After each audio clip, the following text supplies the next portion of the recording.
All right, well, thank you everyone for joining us. I'm just watching the participant count tick up, so I think I'll wait to start until it seems like we're all settled in.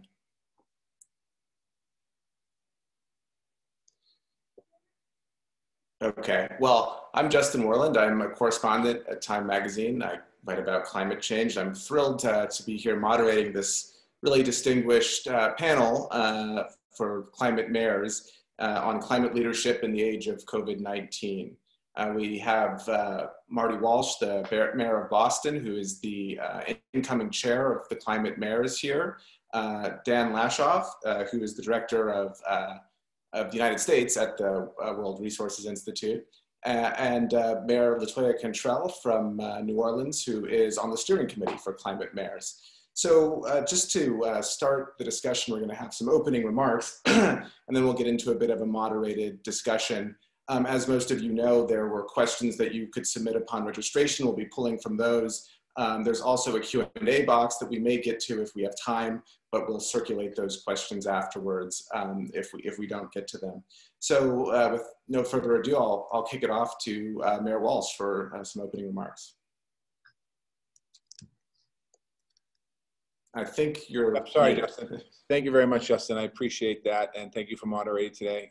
It's an honor to you, Dan, and Mayor Cantrell. Thank you very much as well for all that you do. To all of our fellow mayors on the call, we want to welcome you. I am honored to be the new chair of the Climate Mayors.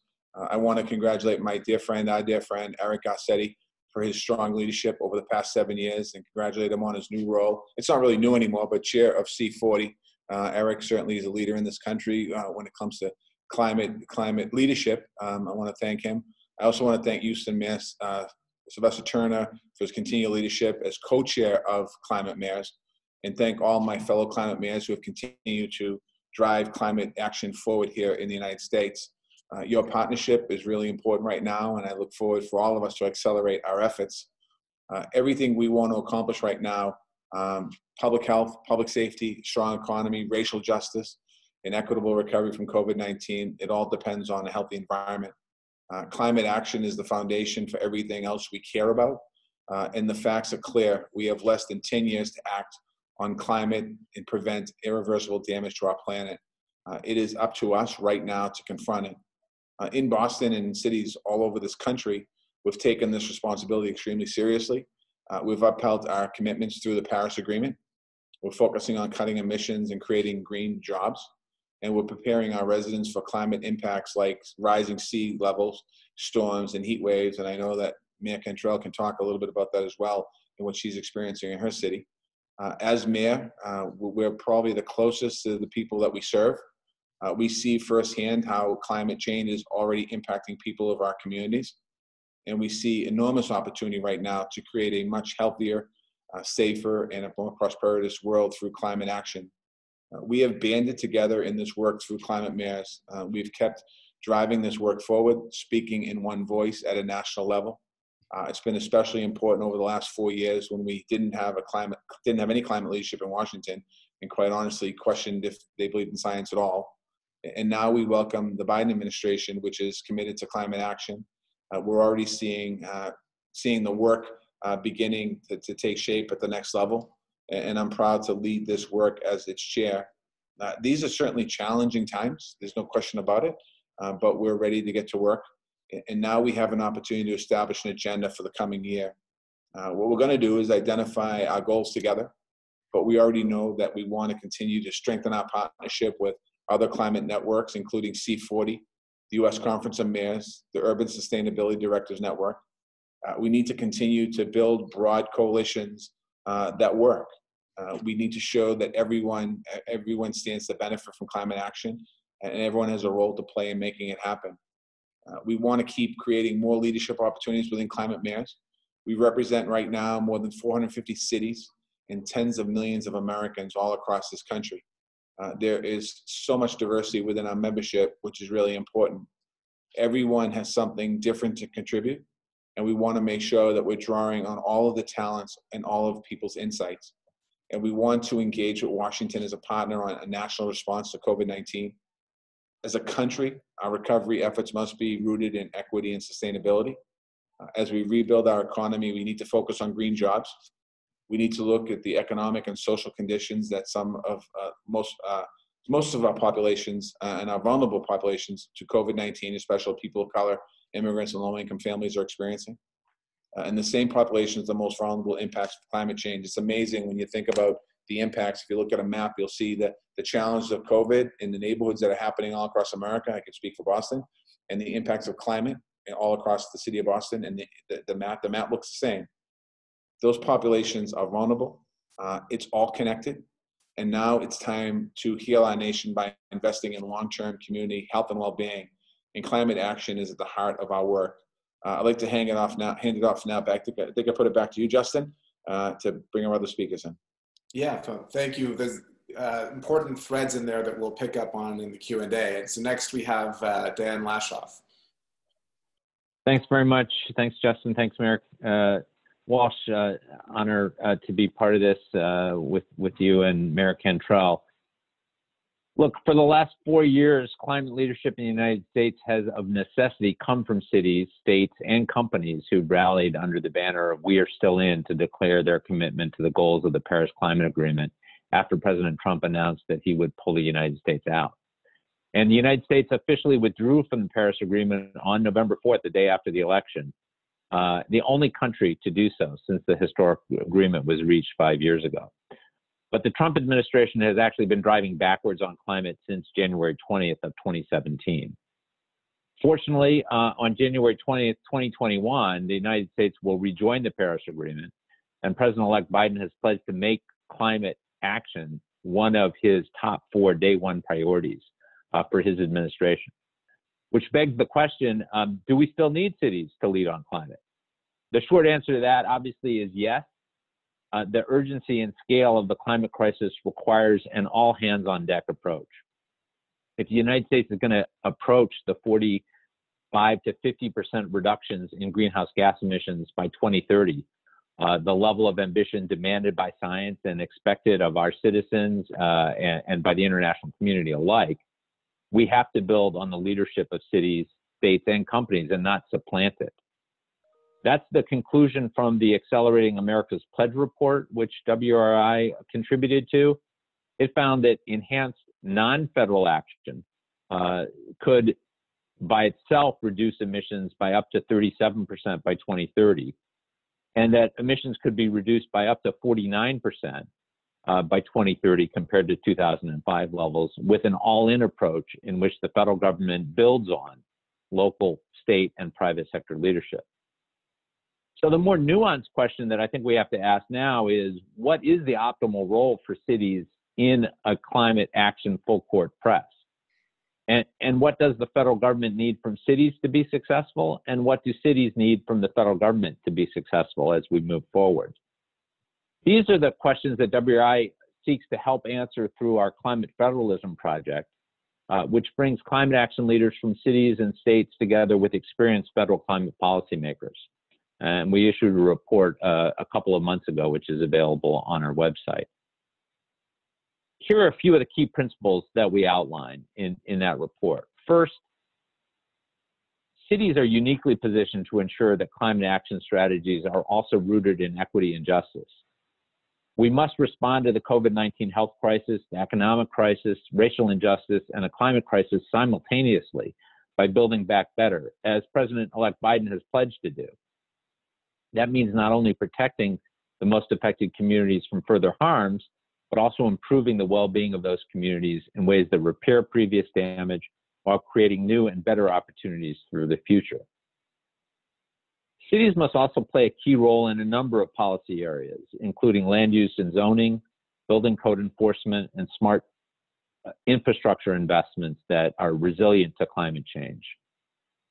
At the same time, we know that federal leadership is essential to set national emission reduction targets, conduct international climate diplomacy, and invest in research and development of innovative climate solutions. In the vast majority of cases, however, a collaborative approach is really going to work best. And that's the history of federalism in the United States that we need to build on here. The deployment of electric vehicles is a perfect example. The adoption of electric vehicles has been supported by federal tax credits as well as various state and local incentives. Moving forward, we'll need federal zero-emission vehicle standards and funding, along with federal vehicle standards and funding from the federal level and investments in infrastructure, along with local electric vehicle procurement and support for the rollout of charging infrastructure accessible to all. The Climate Mayor's EV Purchasing Collaborative is one great example of how local governments are leveraging their collective buying power and accelerating the conversion of municipal fleets to electric vehicles. And WI is excited to announce a new project launched this week with support from the Bezos Earth Fund, aimed at converting all school buses to clean electric buses by 2030. Electric school buses will not only lower carbon emissions, they'll reduce air pollution in our neighborhoods, improve the health and performance of our kids in school, and reduce operating costs for school systems, freeing up scarce resources for teachers and staff. Electric school buses can even provide electricity to power emergency shelters in the aftermath of a storm or in anticipation of critical wildfire conditions.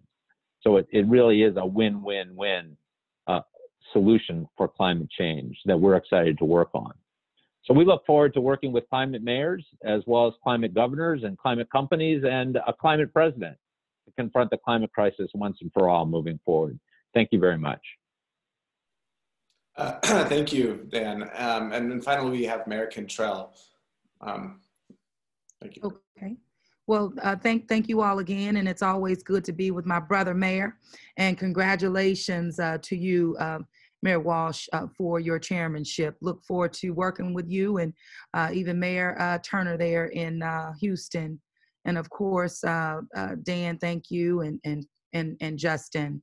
The city of New Orleans, you know, like many of my partners throughout the country, have been keeping very close and steady as it relates to climate change and doing what's necessary on the ground in spite of the lack of leadership at the federal level. So the question when you ask Dan of, you know, do cities have to take a step back? Absolutely not, because we wouldn't be where we are right now if cities, mayors haven't continued to lead even in the midst of, again, a lack of leadership.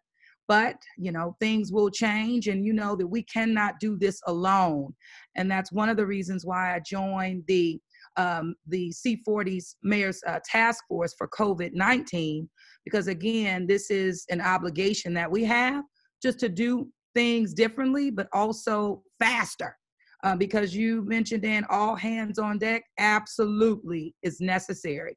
So we know that the pandemic is connected to climate, this crisis that we're in, and that the recovery from COVID-19 is our chance again to create the green and just future that we all want to see and really we need. Here in New Orleans, we had to prepare for 7 hurricanes, unprecedented in our history. And each time you have to be prepared, regardless if it comes your way or not.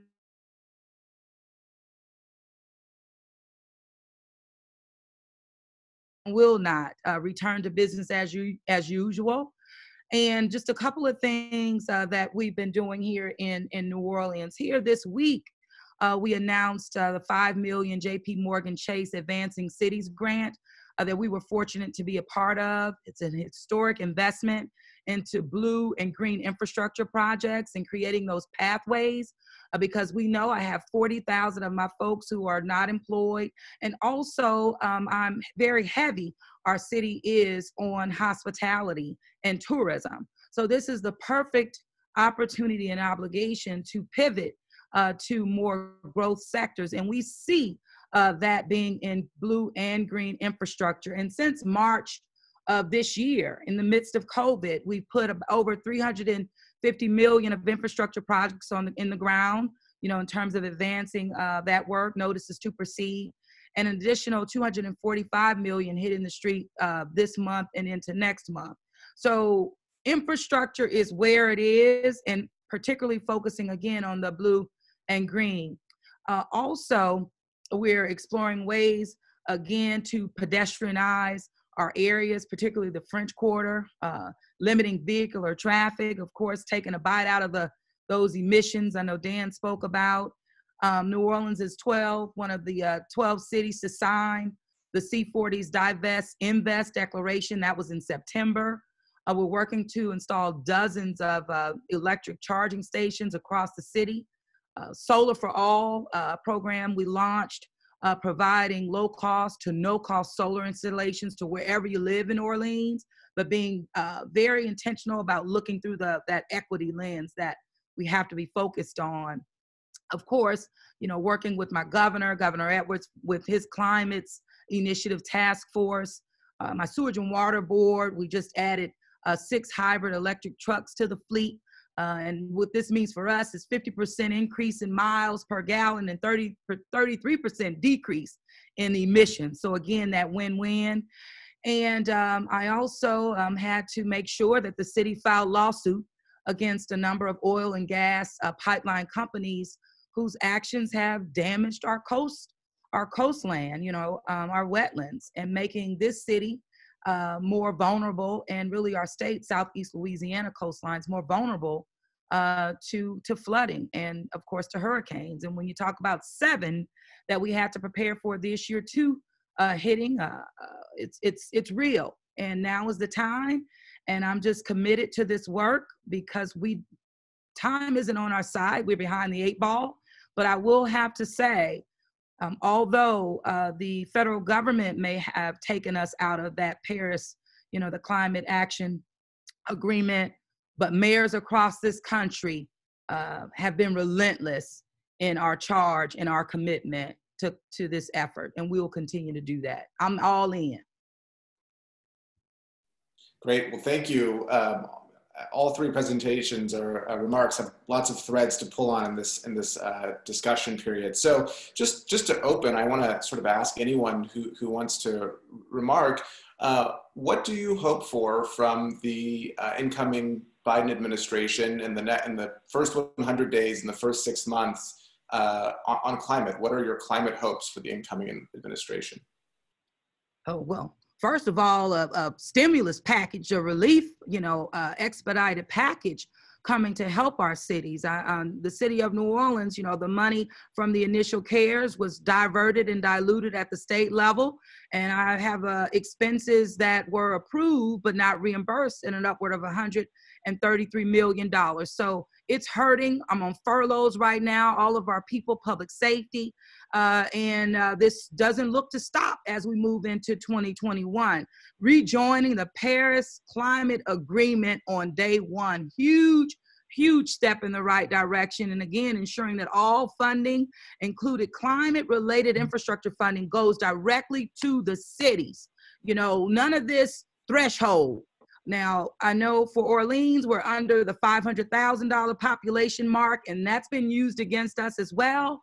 But cities need the money. They need it as soon as possible because we're on the front lines moving this forward, and it can't happen without us. I agree with the mayor on what she said with the stimulus package. I think that's really key. President like Biden and Vice President like Harris have already made it very clear that climate will be a major priority of their administration. As the mayor just said, re-entering the Paris Agreement is key. Laying out a COVID recovery plan that works hand in hand with climate goals. They've done that. We need to strengthen our clean energy standards. It's time to prepare our workforce for jobs of the future, green jobs. Many of our jobs, the mayor talked about her hospitality industry, ours in Boston too, is getting hit, and it doesn't seem like it's going to come back anytime soon. These green jobs can be jobs that can replace some of our hospitality in Boston and other places. We need a national commitment to infrastructure. You hear the mayor talk about the investments being made in New Orleans at $350 million, another $250 million. We need infrastructure all across America. There's huge opportunities to create hundreds and thousands of jobs, build green, resilient infrastructure. It's also, we need to, hopefully the administration, I know they will draw on the incredible talent and innovation of the American people to create long-term sustainable solutions. I know that, one thing that's encouraging to me is hearing President like Biden speak. I think at least I've seen him since he's been elected 3 or 4 times, talk about the future of America, and the climate is a conversation right at the top of the conversation. I know that climate mayors are ready to support this administration. Cities have always been engineers of innovation, especially when it comes to climate solutions. So the climate mayors stand ready to engage with Washington on potential strategies at a national level. And anything that comes from Washington has to be carried out through cities anyway. It's going to be mayors that's going to do the work. Great. I mean, I agree with all of that. And I just add one other area. You know, the Trump administration has rolled back over 100 environmental safeguards, and we're looking for the Biden administration to not just reinstate the pre-existing regulations and standards that we need to protect us and reduce emissions, but roll forward with stronger standards. Vehicles is again, the example I'll cite as one area where EPA has clear authority to set stronger emission standards that drive us towards the zero emission, 100% electric vehicle future that we need to have in order to solve the climate crisis and also improve the air quality in our cities. So that's just one example of the kind of administrative action that the Biden administration can take on. Great. Well, Mayor Walsh, I want to come to you. In your opening remarks, you alluded to this, but you know, over the last 8 months, we've really seen the intersections of COVID, climate, racial justice, and I'm just curious, how are you working to address the systemic sort of nature of these issues in your work as mayor, and what is the role, you know, for mayors more broadly in driving this change? Yeah, thank you. As I said in the beginning, the parallels between COVID crisis and the climate change are really amazing. COVID has made it clear how important it is for us that we need to plan for the future and a plan for the future. We need to listen to scientists. We need to make sustainability a fundamental value of our society. COVID has also exposed and worsened many of our society's inequalities. You know, people who have low incomes, people who have unsustainable housing, people who have health conditions are being hit the hardest. We're seeing that in Boston. People of color are being hit the hardest. The same goes for climate change. We know that people of color, immigrants, and non-speakers are at greater risk for climate impacts like heat waves, sea level rise, and power disruptions here in Boston and around this country. Climate action is not just an environmental issue.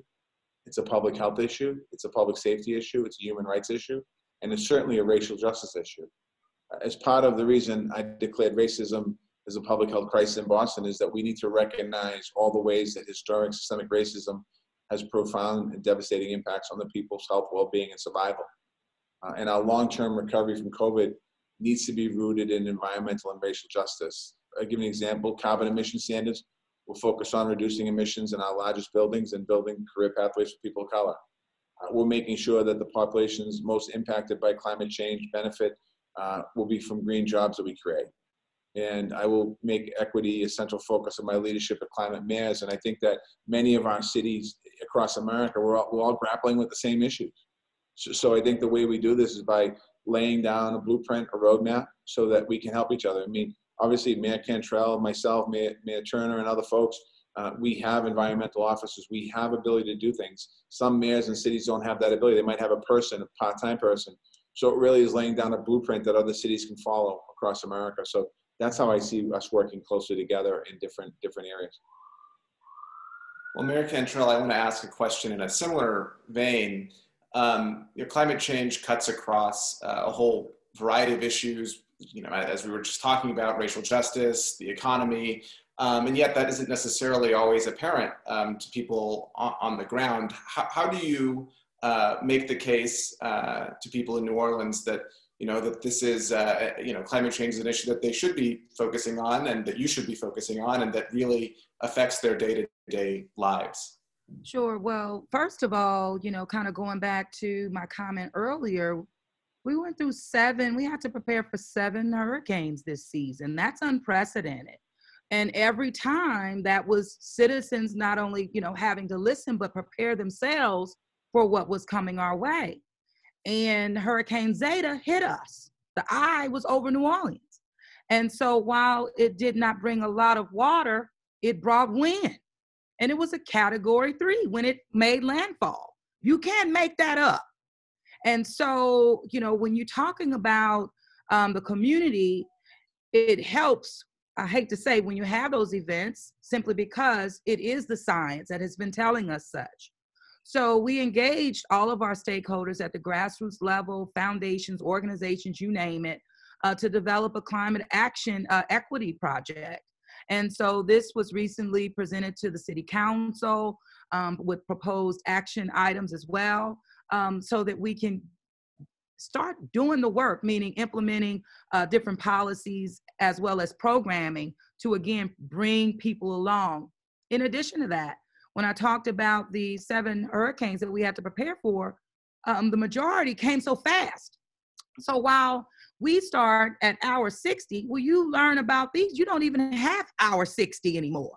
So it's forcing us to even reevaluate, you know, our evacuation plans and strategies, and a more of a sheltering in place type of component. I also mentioned our investing in blue and green and gray infrastructure. Infrastructure has been a top priority for me coming in, you know, no honeymoon at all. And we had to do some things that were unprecedented, never been done before, to get people focused on and getting their buy-in. So one example, in November of 19, I went to the public, asked them to approve a bond measure for us to sell $500 million in bonds. Well, who knew? Now that's going to act as a local stimulus for 2021 as well as 2022 on infrastructure. The 12 cities being one of them, again, to sign on to the C40's Divest and Invest Declaration in September. So all of these different things and initiatives I spoke on in my opening are really a result on bringing people along and demonstrated that we're serious about facing this problem in order to fix it so that we can be safe and healthy. And it all has to come, again, as Mayor Walsh said, through the lens of equity and inclusion and justice, literally for all. Right. Well, very interesting. Dan, I want to go to you and just ask, we've talked obviously a lot about recovery in this conversation already, and I just wondered if you could give us a sense of how you feel cities should be incorporated into economic recovery, particularly, you know, if it economic recovery that originates in Washington. And then just maybe a little bit of detail about partnerships that will allow this recovery to happen, you know, partnerships between cities, states, the federal government. Sure. Well, as the mayor said, both emphasize the cities is where the rubber hits the road, and where a lot of the investment, that funding has to come from Washington in this situation, because the budgets at the city level have been decimated by the economic crisis. They don't have the ability to borrow money the way the federal government does. So first and foremost in the recovery, we've got to get some funds into city budgets. One way to think about how to spend that money is, what can we do with those investments that not only puts people to work immediately, but also reduces pollution that's harming our neighborhoods, reduces greenhouse gases, and lowers long-term costs. So if we think about an investment in upgrading our schools to provide solar on the roof to make them energy efficient, that does all those things. And those are the kinds of investments that we should be prioritizing. If we're replacing city vehicle fleets with electric vehicles, and the federal government can provide some of the upfront money for transit buses or school buses or other kinds of light-duty vehicles, or even garbage trucks, which are now available. Those investments, right now, they're relatively expensive up front. Those costs are coming down, but by getting some stimulus money into those kinds of investments, you're lowering those long-term costs. At the same time, you're reducing pollution. So that kind of partnership is exactly what we need. And I know that Climate Mayors is working to aggregate demand from cities for those kinds of particularly electric vehicle solutions. And a partnership with the federal government would just allow cities to accelerate where they want to go on all of these types of green investments that provide for recovery as well as long-term benefits. Right. Well, I'm curious, you know, we can talk about stimulus in the future next year, but I'm curious where right now, where does climate show up in your budgets right now? How are you funding these initiatives given the significant cash crunch for cities? And I open that up to either mayor. I don't know if one of you wants to start. Well, I'll go ahead, man. Go ahead, man. Go, man. You know, in our budget, we've dedicated 10% of our capital budget to climate preparedness. I was on a panel yesterday talking to some folks, and this question came up about where is the money going to come from. We have a program called Resilient Boston Harbor where we're going to build a 47-mile coastline around the harbor to deal with sea level rise. And so we put 10% of our capital spending out there. Number one. Number two, we have to leverage private development to be in this conversation as well, because we're preparing and protecting not just the assets of people, we're also protecting their assets as well. So they need to be part of the conversation. We need the philanthropic community to be involved in this conversation as well. I think that's going to be key for the future moving forward. We have trustees of the reservation here in Boston that does some major investments in green initiatives. We also have Bar Foundation, Green Ribbon Commission, some of these other places in the city that get involved in that. That's another area. We are going to need, Dan said this, and the mayor said this, we're going to need major investment by the federal government. This is also going to, you know, when you think about the cost of a disaster, for every $1 billion is about $19 billion in mitigation money for a disaster. So by putting $1 billion up front, we're saving the country $19 billion in mitigation disaster. And certainly Mayor Cantrell can talk that a lot better than I can because of what's gone in New Orleans over the last 25 years in New Orleans. Or Mayor Turner can talk about what happened in Houston over the last couple of years. Or Mayor Garcetti can talk about what's happened in the forest fires out in LA over the last decade or more than that. So really the investment is smart money. It's money you're putting up front where you're saving on disaster relief money on the back end. So we are putting money up in the city of Boston, and we are leveraging private development, and we are working with the philanthropic community. And the next key to that is going to be obviously the federal government and the state as well. Different state legislatures, depending on where they are, need to step up and make investments as well. I would just, well, Mayor Cantrell, I want to let you follow up too, because it seemed like maybe you had something to add, but I just would add one additional question maybe to answer in addition to what you were going to say, which is there any pushback? Do you get any pushback from people who say, well, you know, this is a problem that you know, is not so urgent, and let's deal with the urgent needs right now, and how do you address that if you do? Maybe it's not the case in New Orleans because, as you said, things are so obvious right now. But at any rate, I'd love to hear your response to both. No real pushback, I will say, because over the past 2 years, I've had to take to the voters, you know, decisions that I needed them to make that allowed for the $500 million in bond sales, which was definitely aligned with infrastructure improvements in the city, you know, that, you know, leading the charge to get a little bit more of what we generate in tax dollars off of hospitality going to the state when we were told, oh no, it will never happen, but it did happen because, again, the needs are so great as it relates to infrastructure. So the projects and the dollars are definitely tied to our budget, but also, you know, additional ways to leverage, as the mayor spoke about, leveraging, you know, with the development community as well. And I've also just restructured projects to make sure that, you know, I have green and blue features in them. And so not just doing it to do it, but be smart about it in a way that you're leveraging every bucket of funding and resources. And so my thing is, you know, I have to spend the money, and that means do the work and do it right. So while I've gotten the civic trust that's necessary, now it really is demonstrating, again, getting that work done and letting them see the impacts of that. One example is that we have one of our green infrastructure projects holding millions of gallons of water.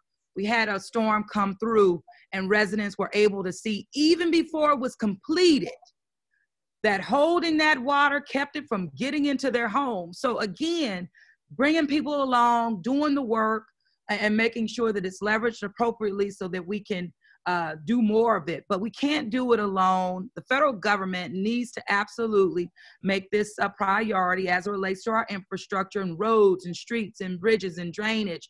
The U.S. Conference of Mayors, I know Marty led that charge too with, putting our plan and our ask before this current administration, but we're very excited as it relates to the leadership change to come.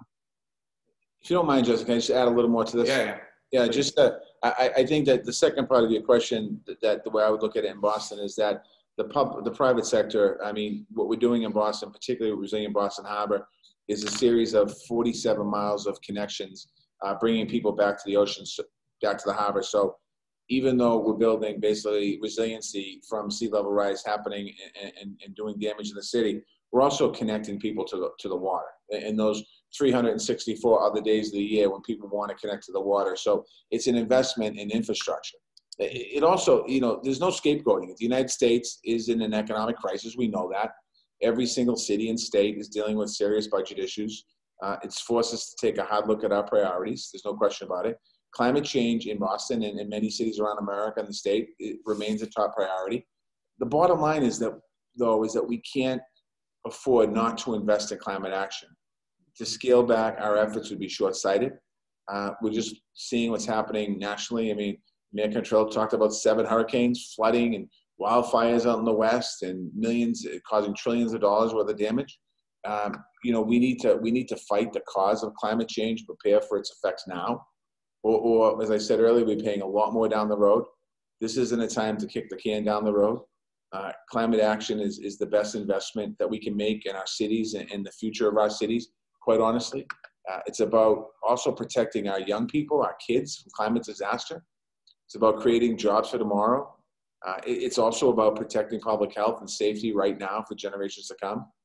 And we're going to continue to honor our commitment of 10% of all capital spending because the future of our city depends upon it. And definitely we need federal government to step up and support us in this effort. This is the fight of our generation. And certainly I believe that the new incoming president and the vice president, Biden-Harris, is going to be very, very key to this. And their administration is going to be up to the task. And I think that that's really important for us to understand as we move forward here.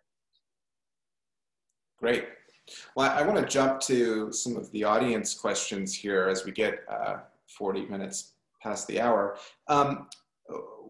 One question is about the international element of this. Over the last 4 years, cities and states have stepped up, of course, to try to take the place of the federal government, or not take the place, but to address climate change where the federal government was not acting.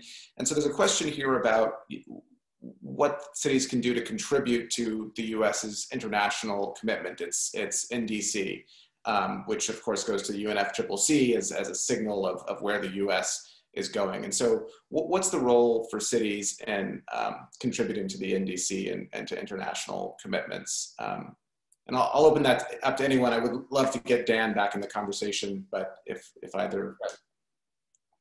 Well, I can jump in on that. It's been really critical that cities and states have stepped forward to say we are still in the Paris Agreement and to project that into the international community through the America's Pledge Project and other work that WRI has contributed to. Because, when President Trump said he was going to pull out of Paris, he predicted that the agreement would fall apart. All the other countries would pull out as soon as the U.S. did. That didn't happen. The U.S. is the only country that's pulled out. And of course, we'll get right back in when President-elect Biden is inaugurated. But one reason is because we were able to communicate to the world that just because the federal government had pulled back from Paris, didn't mean there wasn't climate action happening in the United States. And so the leadership that cities have taken through climate mayors and other organizations, states through the U.S. Climate Alliance, and private companies through things like Science-Based Targets Initiative, all of those messages were really critical to the international community to say, look, yeah, Trump has pulled out, but the U.S. is definitely still part of this game. You also have Mayor Garcetti, who is the chairman of C40, American Mayor, obviously. And we had in 2017, when the U.S. Conference of Mayors came to Boston, we had the first climate summit where mayors from around the world came to Boston, and we were able to have a dialogue and a conversation here. We were anticipated to have a conference in Austin as well, but we had to cancel, obviously, because of we had a climate conference in Hawaii, but in Austin we're supposed to have one this year. So the commitment is still there on the mayors. I was in Copenhagen, where we were able to go there, and there was many mayors from America there. So I think the fact, in a strange way, U.S. climate mayors in this last 3 years has raised its visibility, and we've gotten 462 cities now included in climate mayors. The infrastructure actually for cities around America is probably stronger today than it's ever been. And having an administration in Washington focused on this allows us the opportunity not to have to reinvent and create partnerships around the country, but actually they're there now. And I think that following the lead of international cities is really important for us. And I think we need to, we're behind, we know this in the United States, we're certainly not to the scope of or where other cities in the world are as far as reducing carbon emissions and all of the green infrastructure they've done. But I think that the fact that we've never fully pulled out of Paris and we've never fully pulled out of these conversations with international cities around the world is going to benefit us in the long run. I can just follow up with one question, again, open to anyone who wants to take it. But just, going forward as the U.S. tries to craft climate policy and perhaps hits roadblocks, whether it's in Congress or with the courts, what role do you think cities will play continuing to give the international community confidence that the U.S. is going to keep working on these issues? I mean, do you see that as part of your mandate going forward? With climate mayors, yes, and I think that we've shown that commitment to the nations of the world from the United States in the last 3 years and 11 months, or however long it's been. And I think that, as Dan said and the mayor said, once Vice President Biden gets sworn in as President of the United States of America, we go back into C40. I think we'll start to see an EPA that understands, an environmental secretary that understands the importance of making this work a priority, not just on the campaign trail, but in actuality. And I think that the rest of the world is excited to have us come back. I think that, when I was in Copenhagen, and we were in Copenhagen, I should say, there was no we didn't talk about Trump, we didn't talk about the United States so-called official stance on climate. We were talking about how do we work with each other, reducing emissions and things like that. That's really the conversation. So I honestly think that for as much as the Trump administration has done to set us backwards, and they have, don't get me wrong, I think our view, the world view of us when it comes to climate, people understand that there are many, many tens of millions of Americans that are concerned about the future, not only of the United States, but the future of the world's atmosphere. Yeah.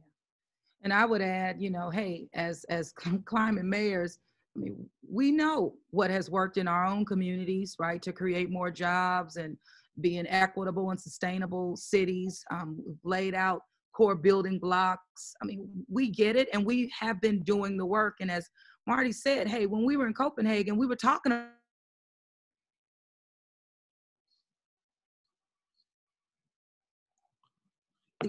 that allow for a more broader application of what we're doing. And just cities across America are demonstrating that economic growth and environmental stewardship go hand in hand. So the time is now. And so we're going to hold ourselves accountable and hold our government accountable as well. With new leadership, it's a new day. Great. Well, I have just maybe time for one question for all of you, and then we'll go to closing remarks here. But this is just hopefully a hopeful question, which is just, what would you be excited to say, within the next 4 years that has been accomplished, that you have accomplished on climate? I guess I should say, you've accomplished and nationally has been accomplished on climate. And we can just go around with maybe quick answers so we have time for closing remarks.